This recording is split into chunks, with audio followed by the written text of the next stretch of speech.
los principios bíblicos, ¿verdad? Los principios que rigen también nuestras creencias como bautistas, pero que estos principios se desprenden de la palabra del Señor. Y uno de esos principios que habíamos hablado era justamente la necesidad de que todos los creyentes pudieran llegar a la capacitación de la interpretación bíblica. Por lo tanto, la capacitación hermenéutica de los creyentes, y definiendo la palabra hermenéutica, ¿verdad? Esa definición justamente, ¿qué tal, hermano? Se le conoce como el conjunto de reglas necesarias para explicar. Ahí está. ¿Logran ver, no? Sí. El conjunto de reglas necesarias para explicar el significado de algún texto literario. Eso es hermenéutica. Ya tienen en el grupo de la clase este material, ¿ya? Así que lo pueden ir viendo si necesitan que sea más cerca, es lo mismo que está ahí, ¿ya? Por lo tanto, cuando es aplicada al texto bíblico, se le conoce como la interpretación bíblica.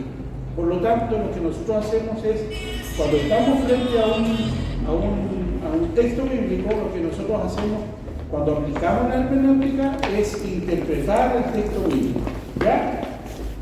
Por la misma razón, hermanos, tenemos algunas preguntas preliminares, es decir, preguntas que son muy necesarias hacerlas apenas estamos entrando, digamos, al estudio mismo. Y esas preguntas, por ejemplo, cuando leemos las Escrituras, tanto los estudiantes como los maestros de la Biblia, es decir, aquí no hay ninguna diferencia, sea que sea un principiante o alguien que lleva años estudiando la Escritura, deberíamos formularnos dos preguntas de gran importancia. La primera pregunta, cuando estamos frente al texto bíblico, tendríamos que preguntarnos frente a eso, ¿qué dice la Biblia sobre algún tema específico? Es decir, cualquier cosa que queramos estudiar, o específicamente lo que encontramos en el texto que abrimos, sobre ese punto específico, ¿qué dice la Biblia completa? No sé si me explico. ¿Ya? Entonces, hay referencias a ese pasaje que yo acabo de elegir sobre el tema central de lo que habla. Hay otros autores que tienen concordancia con lo que dice, por lo tanto, necesitamos hacernos la pregunta respecto de cualquier tema, ¿qué dice la Biblia sobre eso? Segundo, ¿qué quiere decir la Biblia cuando lo dice? Es muy diferente la interpretación de lo que yo logro creer que dice a lo que realmente el autor original nos quiso decir, ¿ya? Por lo tanto, estas dos preguntas preliminares nos ayudan a desarrollar el proceso de la interpretación bíblica. Las dos preguntas. Usted se sienta en la Biblia y comienza a preguntar estas dos preguntas generales. ¿Qué dice la Biblia sobre algún tema, cualquiera sea el que se elija? Y segundo, ¿qué quiere decir la Biblia cuando lo dice? ¿Ya? Esto es el inicio de estas dos preguntas interpretativas. La necesidad de estudiar hermenéutica. El otro día vimos, ¿cierto?, los tipos de interpretación que se da. Bueno, ¿por qué necesitamos estudiar la palabra? Cada idioma tiene sus propias expresiones lingüísticas y gramaticales. Por lo tanto, nosotros necesitamos estudiar la Biblia en nuestro idioma natal, ¿verdad? Pero el idioma original en el que fue escrita la Biblia. Esto, si lo quieren anotar, como información general, no está escrita en español. Por lo menos hay 3 idiomas en los que está escrita la Biblia, y hasta un cuarto podría no considerarse, pero sí aparece en tal, digámoslo para efectos, digámoslo, de entender qué idiomas se ven en la Escritura. ¿Ya? Por ejemplo, ¿qué idiomas se ven en las Escrituras?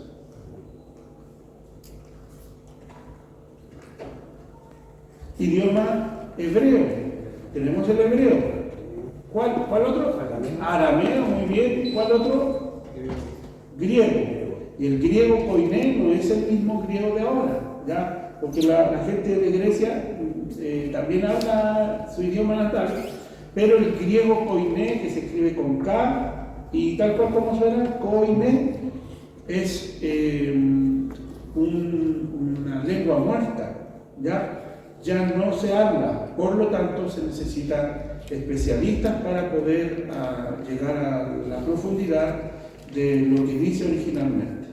Por esa misma razón entendemos que necesitamos estudiar el texto bíblico en el idioma, ¿verdad?, en el que está escrito, pero además también en el idioma en el que nosotros usamos, ¿ya? Porque nuestro idioma también tiene su aplicación en todo lo que tiene que ver con expresiones lingüísticas y gramaticales. No es lo mismo ponerle una coma y no suena igual cambiar la coma, aunque la frase sea la misma, inmediatamente la coma le da una pausa y le cambia todo el sentido de la oración, ¿ya?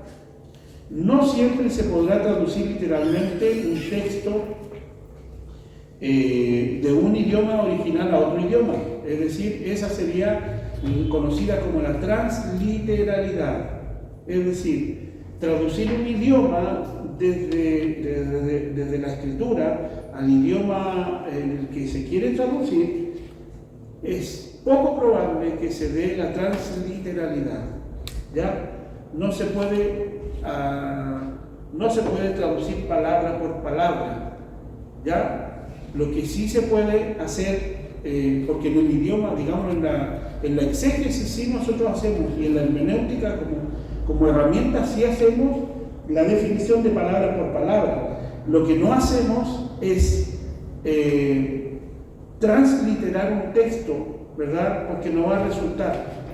¿Por qué? Porque el sentido gramatical del idioma original no da con el idioma al que lo estoy traduciendo. Por lo tanto, la mayoría de las veces se hace una adaptación del sentido de lo que quiere decir un idioma y se traslada en el mismo sentido a otro idioma para poder concordar con lo que se quiera decir, ¿ya?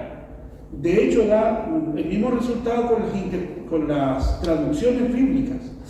Si ustedes buscan, y lo vimos la semana pasada, la anterior clase, ¿verdad?, cómo es que, por ejemplo, la Reina Valera sonaba distinto a la NTV y a la NBI, pero dicen lo mismo, solo que habría que detenerse a escuchar si realmente el sentido es el mismo en las tres versiones, ¿ya? Sucede exactamente lo mismo con la transliteralidad del idioma del original al idioma en el que yo la estoy leyendo, ¿ya? Por lo tanto, ahí hay una importante complicación idiomática que se vuelve una barrera o un lente óptico para ver el texto original. Tercero, los modismos, los proverbios, las costumbres, las circunstancias locales pueden causar dificultades para interpretar correctamente las escrituras, ¿ya? ¿Quién de ustedes ha participado o conoce una boda judía? ¿Ninguno de nosotros? Ninguno de nosotros.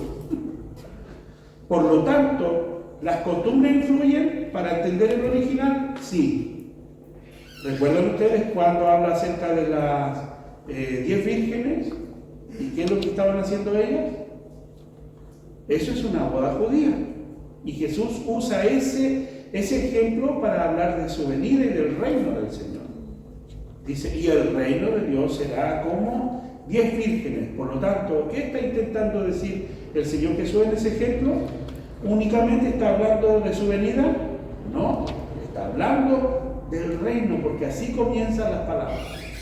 El reino de Dios será como 10 vírgenes, 5 prudentes y 5 insensatas. Entonces, si nosotros no estamos familiarizados con lo que significa una boda judía, no vamos a entender los detalles de lo que Jesús está hablando en esa parábola. Pero para los judíos originales que escucharon esta parábola, yo les pregunto, ¿habrá sido fácil entenderla? Sí, porque ellos sabían cómo era la fiesta de la boda y todo el proceso. Tanto es así que en las bodas de judíos, históricamente, el novio ¿Se acuerdan cuando cuando José y María estaban de novios? Para nosotros estaban de novios, pero eso se le conocía como desposorio, que era un tiempo prolongado en donde el joven con la muchacha que se querían, ¿verdad? Se gustaban, tomaban el acuerdo, pero después iban a la casa de los padres a hablar del asunto, y el novio se iba a la casa de su papá a preparar lugar para la novia. ¿Se acuerdan lo que dijo Jesús? Voy pues a preparar lugar para vosotros, para que donde yo estoy, ustedes también estén. Esas palabras están descritas en el contexto de lo que significaba para ellos una boda matrimonial. Entonces, lo que estaban esperando las doncellas era al novio, pero de alguien. No eran las novias, eran vírgenes que acostumbraban a acompañar a la novia. Entonces ahí hay un gran detalle para entender. Por lo tanto, ahí nos cambia completamente la película, porque los teólogos o los comentaristas hablan de que esas 5 vírgenes prudentes o las 5 insensatas eran la iglesia de Cristo. ¿Era lo que Cristo quiso decir? ¿O era Israel a la que se visitó? Entonces, son muchas preguntas que nos surgen, ¿verdad? Cuando empezamos a internalizarnos en la palabra del Señor, cuando no conocemos los contextos, los lenguajes, los modismos. Por ejemplo, en esta cura pasada vimos cómo una boda, la imagen de una boda, puede cambiar, ¿verdad?, el sentido de lo que nosotros entendemos, porque nuestros casamientos, nuestras bodas aquí en la iglesia son muy distintas a lo que sería una boda judía.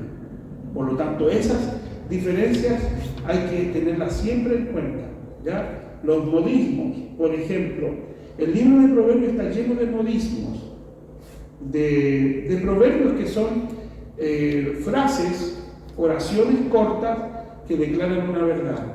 Y lo mismo funciona para nosotros con los proverbios nuestros. A ver, digamos un proverbio que usted conoce. Yo parto con uno. Dime con quién andas y te diré quién eres. ¿Se entiende eso? ¿Cierto? ¿Qué otro proverbio? O dicho, porque eso es. Al que madruga, Dios le ayuda. Ya, ¿okay? ¿Otro proverbio más? ¿Algún otro? No van a decir que amanecieron con el cerebro congelado, que hace frío. ¿Cómo? De tal palo, tal astilla, ¿cierto? ¿Qué quiere decir? Así, de tal padre, tal hijo. Bueno, amados, todo esto nos ayuda a entender claramente cómo es que la hermenéutica se transforma en una cosa, pero muy necesaria.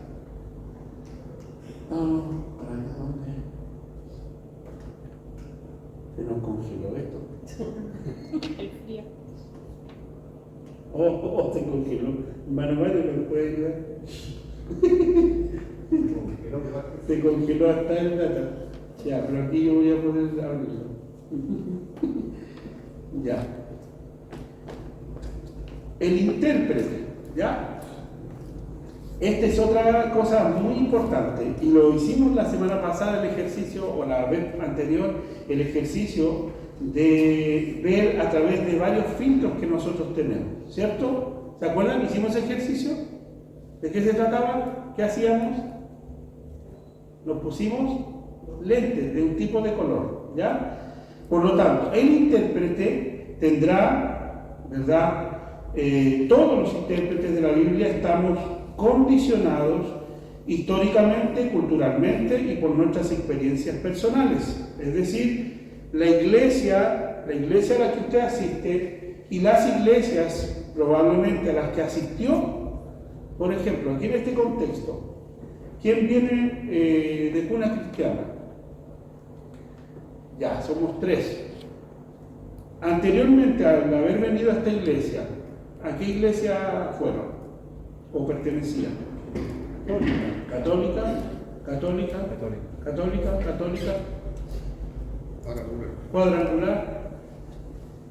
Cuadrangular, la anterior. Evangélica, ¿Qué misión? ¿Qué iglesia? Presbiteriana y antes de esa bautista. Ya, y antes de esa bautista. Yo antes de llegar a la iglesia bautista fui pentecostal también, muchos años. Entonces, el intérprete va a encontrarse con barreras, distintas barreras que nos van a condicionar. Porque lo que aprendió en una iglesia pentecostal tal vez vaya a ser distinto a lo que me enseñan en la iglesia presbiteriana, en la católica y en la iglesia bautista. Que aunque tenemos la misma palabra, estamos influenciados por corrientes teológicas que identifican a cada una de esas iglesias. Segundo, culturalmente, aquí somos todos chilenos en esta clase. Creo que sí. Sí, yo tengo sangre de mapuche nomás, sería el único. Pero chileno igual, ¿sí? Pero la cultura, incluso la cultura dentro de nuestro propio país cambia la realidad de la vivencia, ¿cierto? Por ejemplo, ¿quién ha sido nacido y criado aquí en la quinta región o ha nacido en otro lugar y hay algo que le ha hecho una diferencia? De acá, pero no estaba en la octava y la segunda región. Sí. Y ahí hay diferencias, en el mismo Chile hay diferencias. Hay altas diferencias. Como, por ejemplo, una gran diferencia, el pan batido. ¿Cómo se le llama en Santiago? Marraqueta. Pan francés. Pan francés en el sur. Pan batido. ¿Qué otro nombre llevará? ¿Son como esos tres o cuatro nombres? ¿Sí? Y la gran pregunta es cuando uno va a comprar un pan batido, ¿es la mitad o un Claro, esa es sí, otra cosa. ya. Porque para algunos esa es una marraqueta, Claro. y el otro es una marraqueta o un batido. Claro. Sí. Y en mi caso, mi marido es del sur y él me decía, dame una marraqueta, y yo le daba lo que para él era la mitad de una marraqueta. Ah, ya. Y decía, pero si esa es una, me decía, no, esa es una. Ahí teníamos. Ya, pues mire, imagínense dentro del mismo hogar el concepto por las diferencias culturales y las influencias de nuestras raíces de nacimiento. Entonces, a lo mejor ese es un pequeño detalle, ¿no? Pero cuánto más se agrava en el sentido de volverse un impedimento para nosotros el entender el original, ¿verdad? De cosas que para nosotros son totalmente desconocidas. Porque la Biblia, como ya lo dijimos, está escrita en 3 idiomas y los 3 idiomas representan una cultura diferente. La cultura griega no entendía a la cultura, que la cultura griega sería conocida como la cultura helenística, ¿ya? Y esa cultura no entiende en lo absoluto la cultura hebrea, la cultura romana, que es la que aparece como imperio romano impuesto, ¿verdad? En todo el Nuevo Testamento no es concordante con la cultura griega, ni menos con la judía. Y así podemos decir que todas las culturas persas, asirias, babilónicas, la cultura de los egipcios que aparecen en la escritura, todo eso son culturas diferentes, ¿sí o no? Imperios diferentes que de alguna manera han influenciado la escritura, no solo al contar una historia, sino también las costumbres. Por ejemplo, ayer nada más veíamos cómo es que, ¿se acuerdan de Daniel y sus compañeros? El libro de Daniel, el profeta Daniel, él fue llevado cautivo a Babilonia por el año 580 y algo, ¿ya? Y fueron metidos a Babilonia y ellos eran de la aristocracia judía.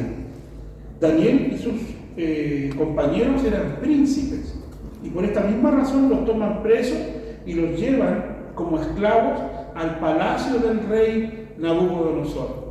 ¿Qué fue lo primero que hicieron con ellos? Daniel, ¿verdad? Le fue cambiado su nombre y a todos sus compañeros les fueron cambiados sus nombres por nombres babilónicos que significaban otra cosa. Entonces, la cultura sí tiene una incidencia importante en las escrituras. Por lo tanto, usted tiene que entender en ese contexto todo lo que lee. ¿Me hago entender, cierto? Estas consideraciones para la intérprete son muy importantes.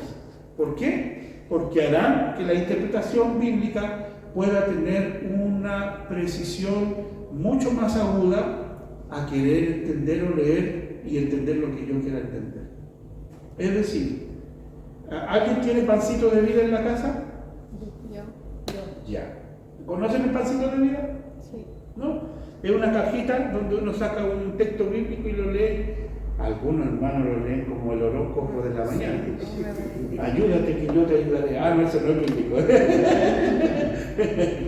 O dice, y Judas se ahorcó. No, sería muy trágico ese pancito de vida. ¿Cierto? Entonces, sacan el pancito de vida y lo leen. Ay, gracias, Señor. Como un devocional se puede leer, pero jamás se puede aislar el texto bíblico de su contexto completo.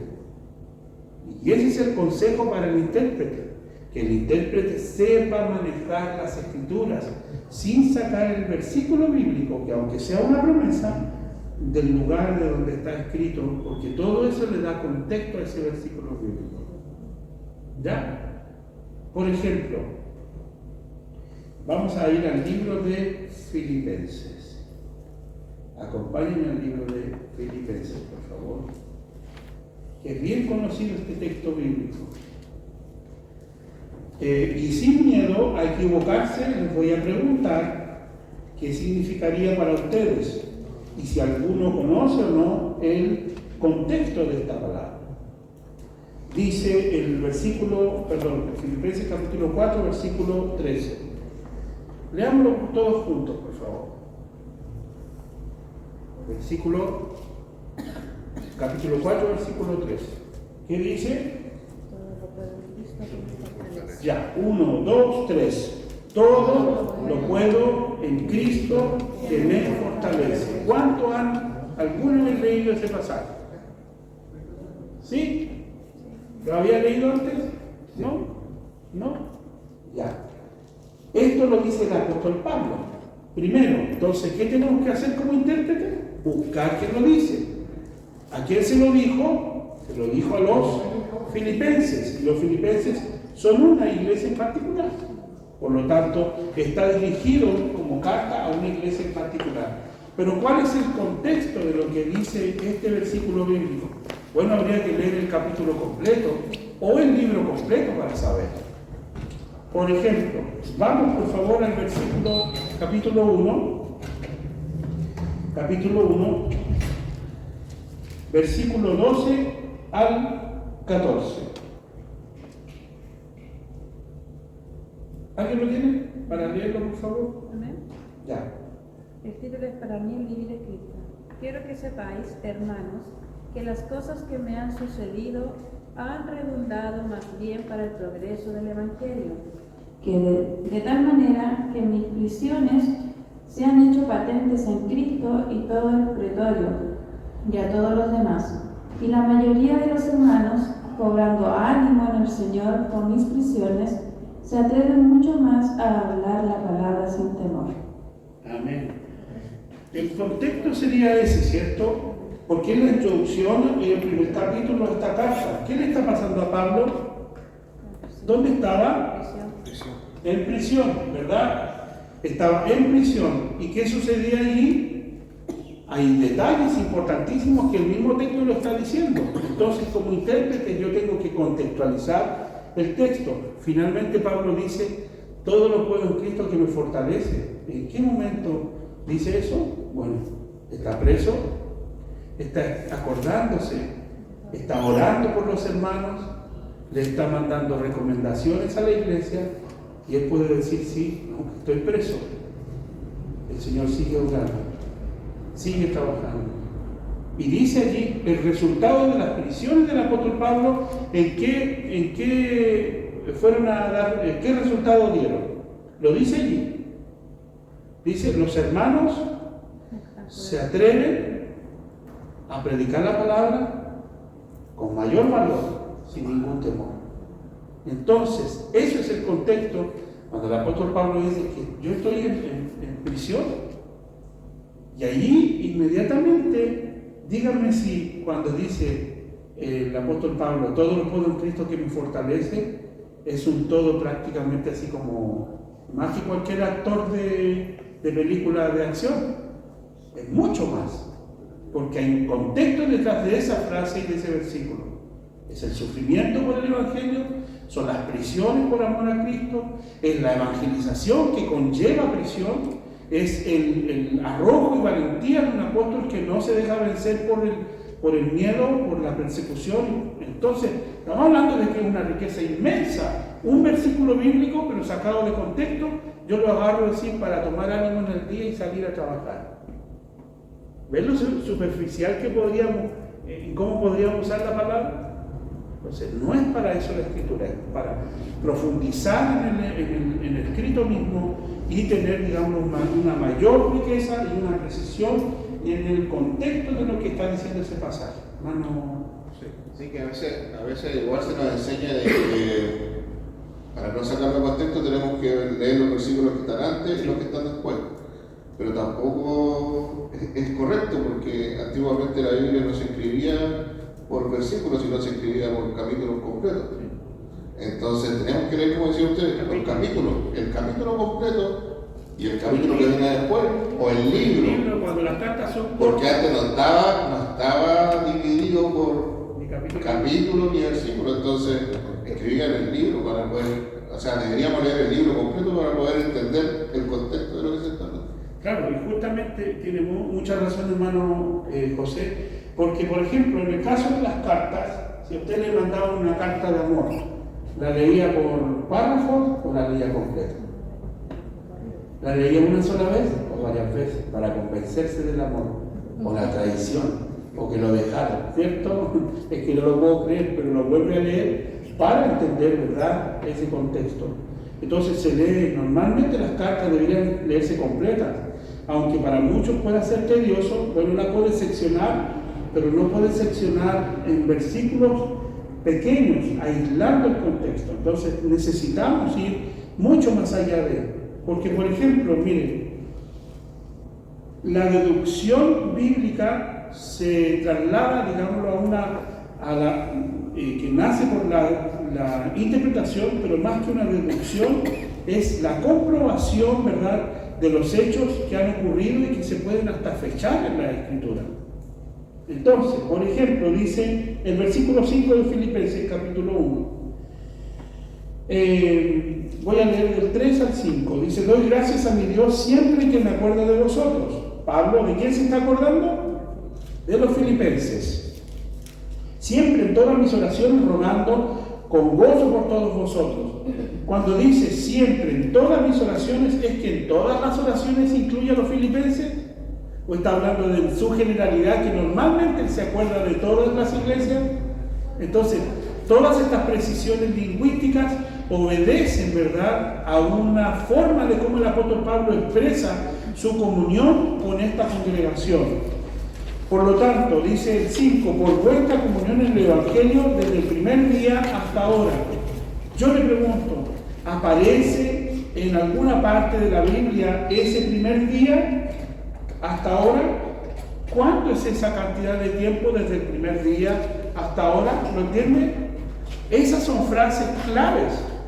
Y usted encuentra la llegada del apóstol Pablo en el libro de los Hechos, cuando el apóstol Pablo se dirige a Macedonia. ¿Recuerdan ustedes el capítulo 16, si no me equivoco? El apóstol Pablo tiene un sueño, una visión. Dice que viene un joven macedonio y le pide ayuda: ven y ayúdanos. Entonces dice el apóstol Pablo que con sus compañeros tomó por cierto que eso era una visión del cielo, del Señor, que le mostraba que debía ir direccionándose a ese lugar.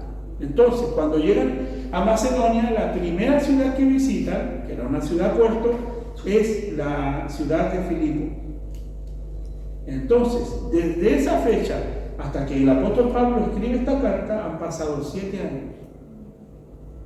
¿Existía iglesia cuando el apóstol Pablo llegó? No. ¿Quiénes fueron sus primeros escuchas a la predicación? Lo dice el relato del capítulo 17. Eran las mujeres que estaban en la plaza. Y una de esas mujeres era la hermana Lidia, que los invitó a quedarse en la casa de ella, y fueron bautizados toda su familia, y así comenzó la evangelización en la ciudad. Desde ese día han pasado 7 años a cuando el apóstol Pablo ha enviado esta carta. ¿Por qué? Porque estas cartas se pueden fechar, porque sí, el libro de los Hechos se puede fechar, porque son crónicas, del avance misionero del apóstol Pablo. Entonces, esos detalles son muy importantes. ¿Y qué conclusiones sacamos?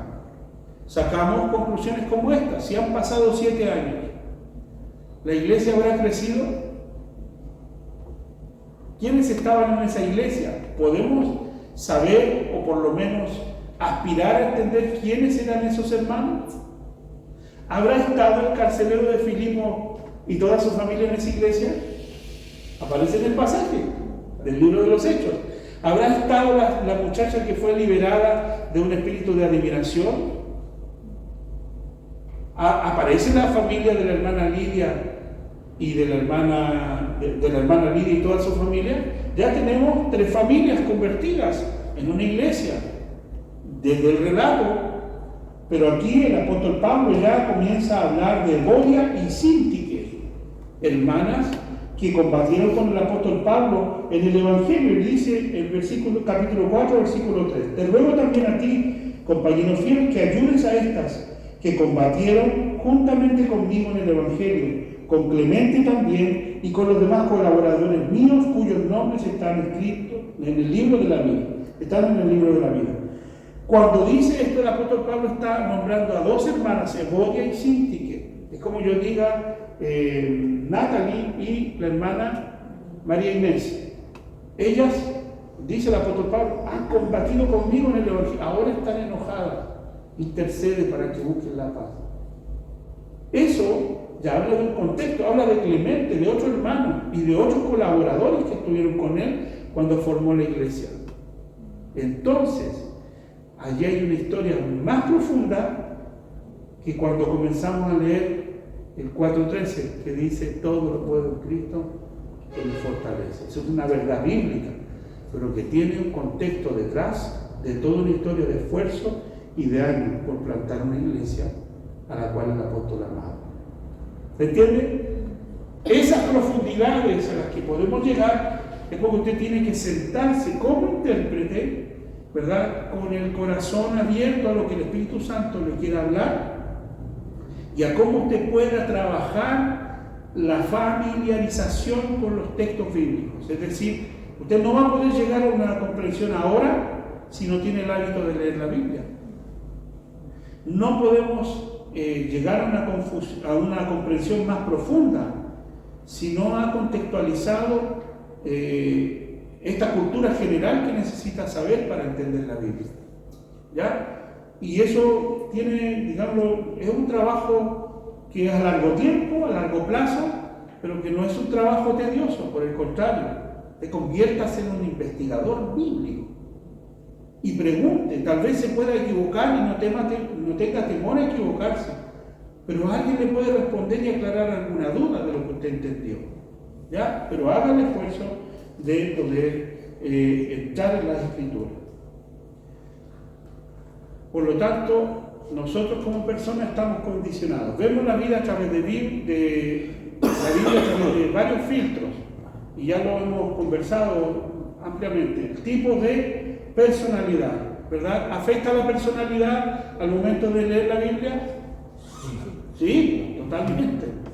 Si yo no soy dado a escuchar e interpreto lo que a mí se me ocurre, y si alguien me corrige, hay un problema ahí, ¿no? Grave, un problema grave. Segundo, visión personal del mundo. ¿Cómo vemos el mundo? ¿Lo ve bonito usted el mundo? Este mundo, en nuestra cultura, ¿cómo la ve? ¿La ve bonita? Estamos en crisis, la cultura está en decadencia, el mundo es hermoso.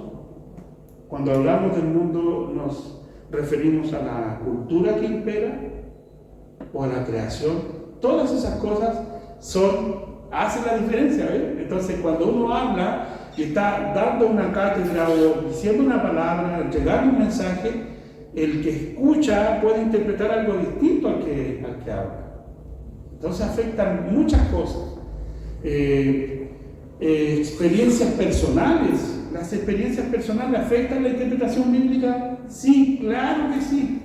Los dones espirituales también, porque hay hermanos que tienen ciertos dones que son sapienciales, que se les llama, ¿verdad?, que tienen que ver con la interpretación de la Escritura, con conocer en profundidad, son maestros para enseñar, son dones que los acompañan para poder ejercitarse en el servicio al Señor en la iglesia, ¿verdad? Pero hay otros hermanos que teniendo el don de servicio, tal vez nunca vayan a entender con profundidad la palabra, pero el don mismo acá se va a desarrollar con una profundidad tal como lo hace el maestro en esta otra área. Por lo tanto, no hace diferencia entre el que enseña con el que sirve, porque todos cumplen el propósito de Dios y por lo cual el Señor lo entregó al hermano o la hermana, ¿ya?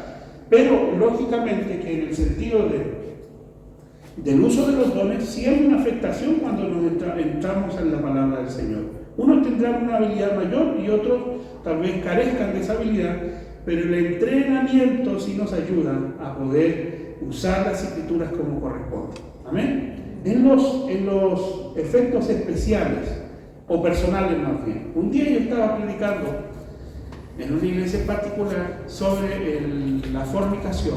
¿Ustedes saben lo que es la fornicación? Son las relaciones sexuales, y nosotros las definimos así, prematrimoniales, porque las relaciones sexuales fuera del matrimonio estarían consideradas como adulterio. Pero la Biblia en su original entiende la fornicación en el original escrito de la misma forma.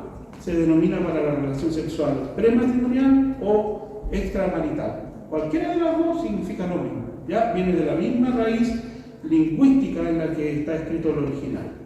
Pero independiente de eso, estoy predicando de estas relaciones sexuales prematrimoniales de los jóvenes y los viejos de la sociedad, y todo me tiro un mensaje sobre eso, que fue en algún sentido bastante incómodo en algún momento, porque tocamos temas específicos con mucha claridad y sin mucho rodeo, y al rato termina el mensaje y se me acerca una muchacha enojadísima y dice: pastor, ¿tiene algo que decirme? Le había llegado la predicación. ¿Ah? Le había llegado la predicación. Pero se autodenunció, pues. ¿Qué sabía yo? Yo le pregunto a cada uno de ustedes, tienen realidades particulares, ¿cierto?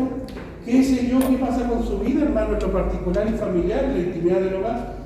¿Ustedes saben lo que hago yo en mi intimidad? Nadie, pues no tenemos cómo saberlo.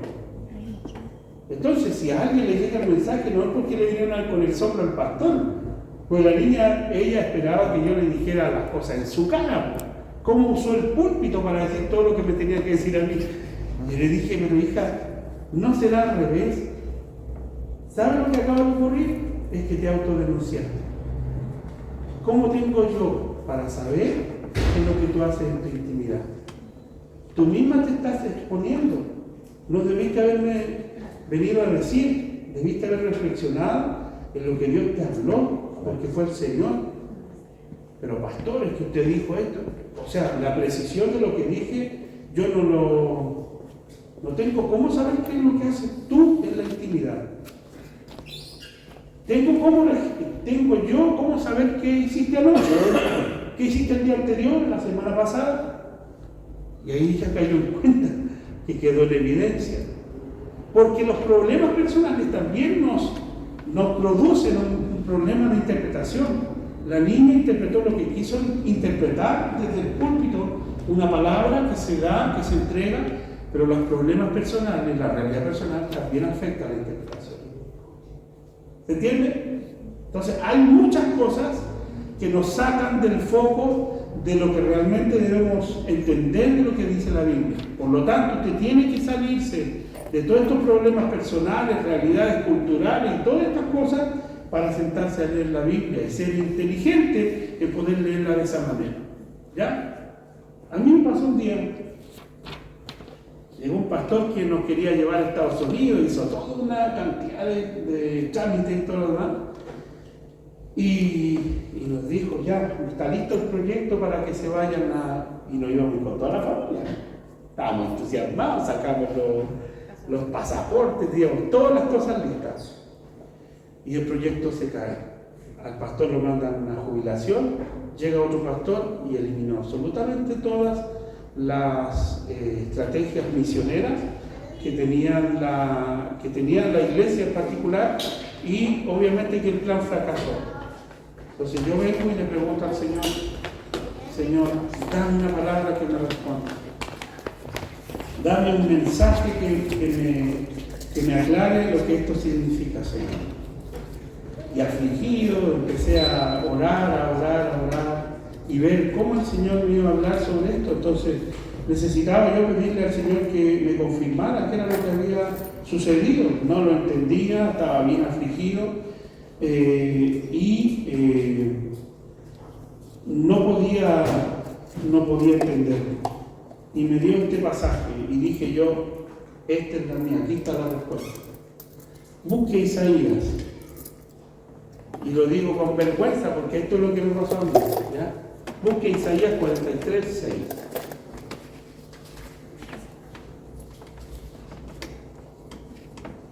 Yo soy el intérprete y esta es mi situación. ¿Qué dice Isaías 46:3?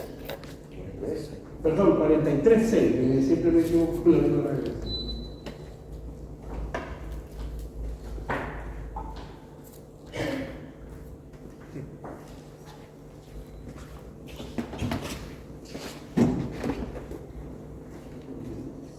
¿Alguien lo tiene?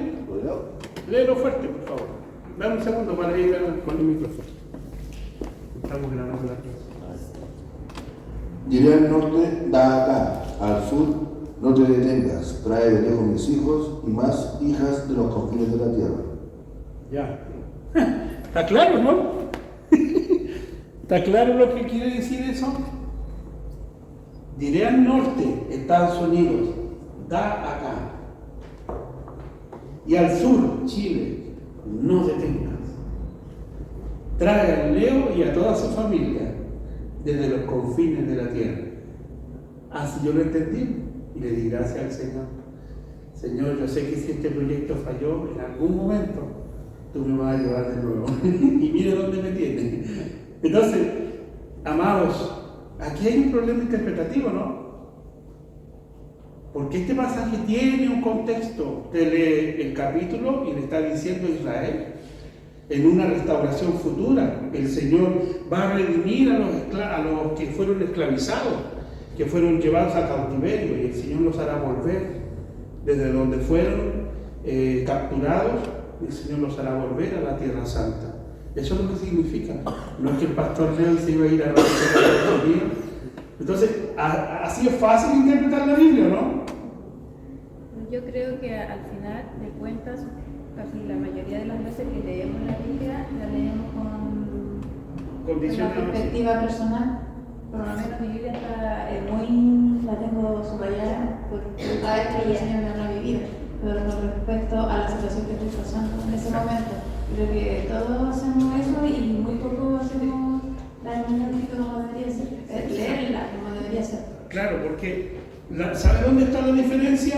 La diferencia está en la aplicación de ese texto bíblico, que es muy diferente. La aplicación de ese texto bíblico debería ser de otra manera como yo lo entendí. Y ahí está el detalle. Hacemos la eisegesis. Claro, entonces el problema de entender así la Escritura es que nos va a llevar por un camino interpretativo que va a ser antojadizo y a nuestra forma de ver las Escrituras. Y eso no puede ocurrir, porque eso es una desviación bíblica. Y eso es lo que usted no se puede permitir al momento de sentarse frente a la Escritura. Eso está escrito en un tiempo diferente a este, está escrito para gente diferente a este, está escrito en una cultura y una realidad histórica diferente que sí está en la Escritura. Por lo tanto, este pasaje no fue escrito para mí, para que yo lo entendiera así. Yo lo puedo aplicar claramente. Confiar en que el Señor llevó a Israel de la tierra de esclavitud, la llevó a la tierra, a su propia tierra, de vuelta, ¿cierto?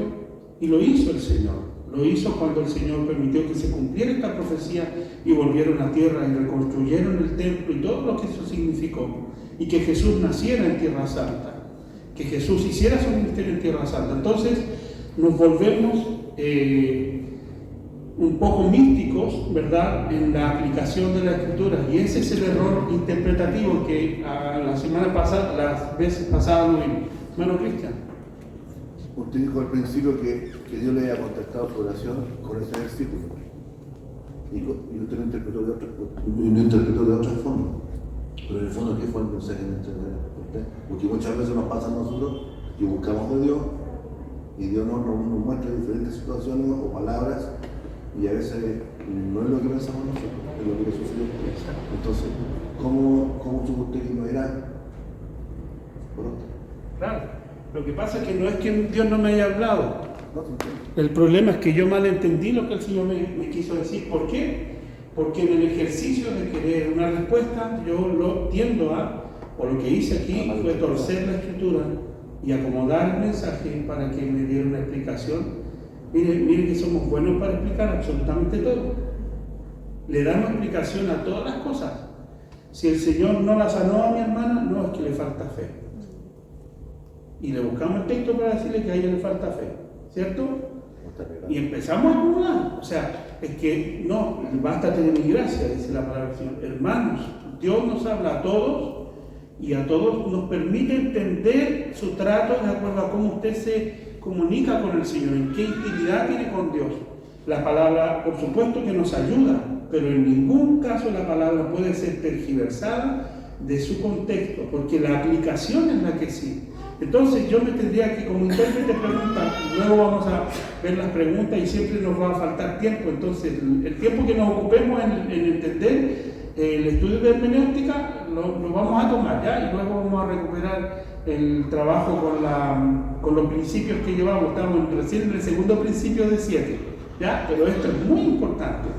¿Por qué? Porque recién mi hermano decía que él no sabía orar y es la primera vez que oró y ustedes no estaban, pero él oró de acuerdo a su entendimiento y está bien. Pero si lo hago orar en el púlpito, cualquiera diría, la iglesia, pero ¿cómo hacen orar al hermano que no sabe? ¿Qué oración es más perfecta que otra? ¿Se entiende? Amados, muchas veces nosotros estamos dedicados a un formato en el que nos encasillamos en lo bueno, en lo malo, en aquello que es perfecto, en aquello que es erróneo. El punto aquí es tener claridad de cómo usar las Escrituras y cómo vamos a ir creciendo. Porque mi hermano es un bebé en el Señor. Se bautizó hace muy poquito y está creciendo. Dice, y acaba de decir, en mi iglesia, la siento mía. Ya son cosas que están sembrándose en sus corazones, tomando raíces, como todos nosotros los que estamos aquí, ¿verdad? Entonces, el crecimiento se va dando de acuerdo a cómo usted desarrolla estas habilidades que son necesarias, guiadas por el Señor en oración, abriendo las Escrituras, para que su crecimiento sea un crecimiento óptimo y no deformado. Hay muchos creyentes que se les deformó la mente, literalmente, creyendo cosas que no son. Entonces usted, que está, si se siente a lo mejor alguien que está iniciando la Escritura, en buena hora, porque no viene con ninguna contaminación teológica y va a poder empezar y a poder comprender con más facilidad las Escrituras. ¿Ya? Bueno, ahí hice una forma de cómo podemos mal interpretar las Escrituras. También otro filtro, ¿verdad?, es el lugar de nacimiento, ya lo dijimos, ¿verdad?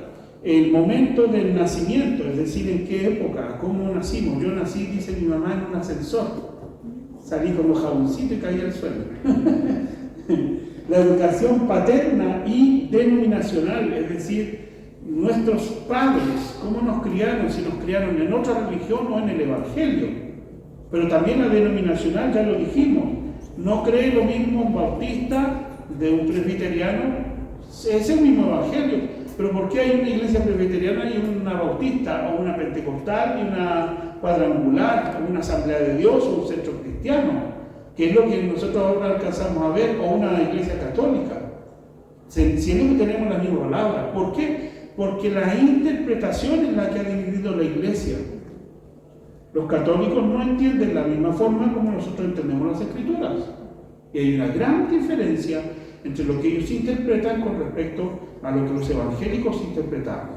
Ahora, dentro de la misma rama evangélica, tenemos denominaciones que en la interpretación de varias áreas que son fundamentales del Evangelio también hay diferencias. ¿Ya? Entonces, en esas diferencias teológicas denominacionales, usted también tiene un filtro o una dificultad para ver la Biblia. ¿Por qué? Porque todos dicen que son bíblicos, ¿cierto? Todos aspiran a ser bíblicos, pero ¿por qué unos entienden una cosa y otros entienden otra? Y ahí está el tema. Entonces, la precisión de la interpretación es lo que a la hora del momento de que usted se siente sin filtros denominacionales ante la Escritura. Deje que la Biblia hable por sí misma y vea si coincide con lo que su iglesia le predica. Ese es el buen ejercicio. No es al revés. No le crea todo al pastor, y no es que yo esté autodesacreditándome, pero compruebe las Escrituras, como dice la palabra, que los hermanos de Berea lo hacían. Y sometieron a juicio escritural al apóstol Pablo para comprobar cada mensaje que le daban. Porque ese es el ejercicio de los creyentes. Usted es responsable por lo que alcanza a entender de las Escrituras. Y delante de Dios también será, como yo también seremos llevados a juicio delante de Dios, no para condenación, pero sí para aquellas cosas que hicimos y que no hicimos tan bien. Entonces yo quiero, y me imagino que usted aspira a ser un buen siervo y fiel delante del Señor, ¿cierto? Por lo que entendemos por la Escritura que su trabajo interpretativo es una responsabilidad que a usted lo obliga delante de Dios a tener una interpretación correcta para que su vida y su influencia bíblica hacia los demás pueda ser la apropiada. Finalmente, los pecados personales. Estos pecados personales, como en el caso de esta niña que interpretó lo que quiso y en vez de pedirme explicaciones debió haber reflexionado en su situación y debió haber entendido que lo que estaba viviendo no era la voluntad de Dios, en vez de autodenunciarse y venir a enfrentarme con ira pensando de que yo le estaba diciendo solamente a ella en un universo de una iglesia de 100 personas. Amados, cuando eso sucede, hay problemas aquí en la mente. ¿Sabe por qué? Porque hay personas que creen que son el centro del mundo. Y eso se conoce como narcisismo. Creen que solo le están hablando a ellos y alguien le dijo al pastor y no, le fue con el chisme. No es así. Entonces, allí los pecados personales en la interpretación bíblica tienen gran influencia. O no nos dejan ver o nos distorsionan para justificar. Por ejemplo, un hermano interpretaba el pasaje del apóstol Pablo cuando decía: bástate en mi gracia, porque en tu debilidad, o en mi debilidad, decía el apóstol Pablo, el poder de Dios se perfecciona. Entonces, él pecaba, era su debilidad, pecaba para que el Señor actuara. ¿Es lo que dice el pasaje? En ningún caso.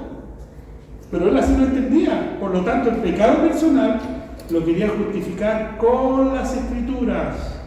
¿Para qué? Para tranquilizar su conciencia pecaminosa, obstruida, ¿verdad?, por su situación personal. Entonces, los pecados personales a un intérprete lo afectan, sí. Por lo tanto, debemos ser conscientes de esos pecados para que no influyan en el entendimiento bíblico. La preparación para estudiar la Biblia. ¿Cómo nos preparamos? ¿Debemos prepararnos espiritualmente? Sí. Usted no puede llegar y hacer las cosas así nomás, como que si no tuviera mucha importancia el poder entrar en la palabra. ¿Qué debemos hacer primero antes de abrir la Escritura? Orar. Orar para que el Espíritu Santo nos ilumine a través de las Escrituras, las verdades eternas que Dios nos ha dado a conocer. Es decir, necesitamos que el Espíritu Santo nos revele, nos ilumine, nos alumbre el pensamiento, ¿verdad?, que la propia palabra nos hará entender acerca de la voluntad de Dios. Segundo, considerar la autoridad espiritual de las Escrituras, es decir, la palabra es viva y eficaz, es lo que dice la Escritura. Ella tiene vida propia. Tanto es así que la palabra del Señor dice que es una espada de dos filos que penetra hasta lo profundo. Lo que la niña no supo, y perdonen que siga usando el ejemplo, es que lo que la atravesó no fue el cahuín que le llegó al pastor, sino la palabra que atravesó su corazón, porque discierne los pensamientos más íntimos. Discierne el Señor los pensamientos más íntimos, y la palabra nos deja al descubierto. ¿Cuántas veces a usted le ha llegado medio el mensaje? A mí muchas veces, si no en todas. El Señor me habla a mí primero antes de preparar el mensaje. Entonces, entendemos que la palabra del Señor está teniendo un efecto, ¿verdad?, para todos los creyentes, y en ese sentido vemos claramente cómo es que debemos prepararnos espiritualmente para conocer el mensaje. Tercero, tener a la mano varias versiones de la Biblia y algún comentario bíblico con buena reputación. Esto último ya es más técnico. Por ejemplo, levante sus Biblias. Esta Biblia se llama PDT, la versión Palabra de Dios para Todos, una edición muy moderna que tiene, digamos, la forma de hablar muy actualizada. ¿Ya? La suya, mi hermano Julio, es la nueva traducción viviente, que aunque un formato más elegante, ¿cierto?, más tradicional, como que si fuera la Reina Valera del 60, es un formato muy antiguo en el estilo, pero en su traducción es la nueva traducción viviente, la NTV, conocida como la NTV. Y, por ejemplo, yo tengo, mira, el mismo formato, un poquito más gruesa, la letra mía es grande, hay una con letra más grande, pero esta es Reina Valera de 1960, por lo tanto, va a decir lo mismo en un idioma más antiguo que esa versión más especial. Entonces, por ejemplo, aquí ya tenemos tres Biblias diferentes, tres Biblias con versiones diferentes que nos van a ayudar a comprender la lectura del mismo pasaje bíblico. ¿Ya? Entonces, yo no sé si allí sale lo mismo que leímos en Filipenses 4:13. Ya, leámoslo, ¿ya? Leámoslo, por favor. Aquí y aquí terminamos. Y ahí usted se va a dar cuenta que, por favor, búsquelo. Filipenses 4:13. Ya, no se preocupe. Le ayude. Pero diga gracias. Diga gracias. No, gracias.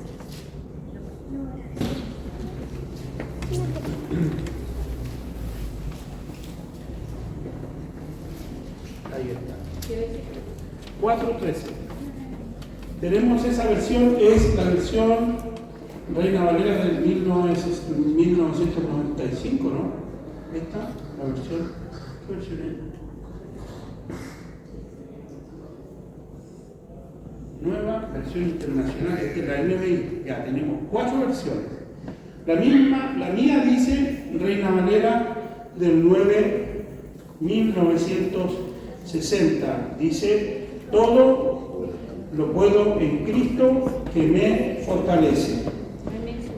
¿Qué dice la NTV? Pues todo lo puedo hacer por medio de Cristo que me da las fuerzas. Amén. ¿Ve? ¿Y qué dice PDT? ¿Qué dice esta versión? 13. Puedo enfrentar cualquier situación porque Cristo me da el poder para hacerlo. ¿Viste? Entonces acá, ¿qué dice? Parece que dice lo mismo que la Reina Valera. Sí. Todo lo puedo en Cristo que me fortalece. Muy bien. ¿Ve? Entonces ahí ya tenemos 4 versiones del mismo versículo que a usted le ayudarán a tener una interpretación más actualizada o más precisa. ¿Ya? Terminamos aquí, debemos prepararnos espiritualmente. ¿Ya? Con estos 3 puntos, seguimos a la próxima clase. A los hermanos que han llegado, esta clase es una clase especial que es para los hermanos que se están adhiriendo a la iglesia o que son nuevitos, porque los adultos tienen la clase allá arriba, la primera clase. Pero todos los hermanos que vienen llegando a la iglesia necesitan pasar porque estamos en esta clase haciendo la clase de nivelación doctrinal e inducción a la iglesia. Les explicamos cómo funciona y los 7 principios bíblicos que necesitamos que conozcan, ¿ya? Para que cuando lleguen por el costado pueden llegar arriba, o si se quedan en esta clase van a encontrar esa temática, ¿ya? Y no vayan a pensar, entonces si esto ya lo pasamos ya en el estudio bíblico en otra ocasión, ¿ya? Oremos al Señor, damos gracias por este momento.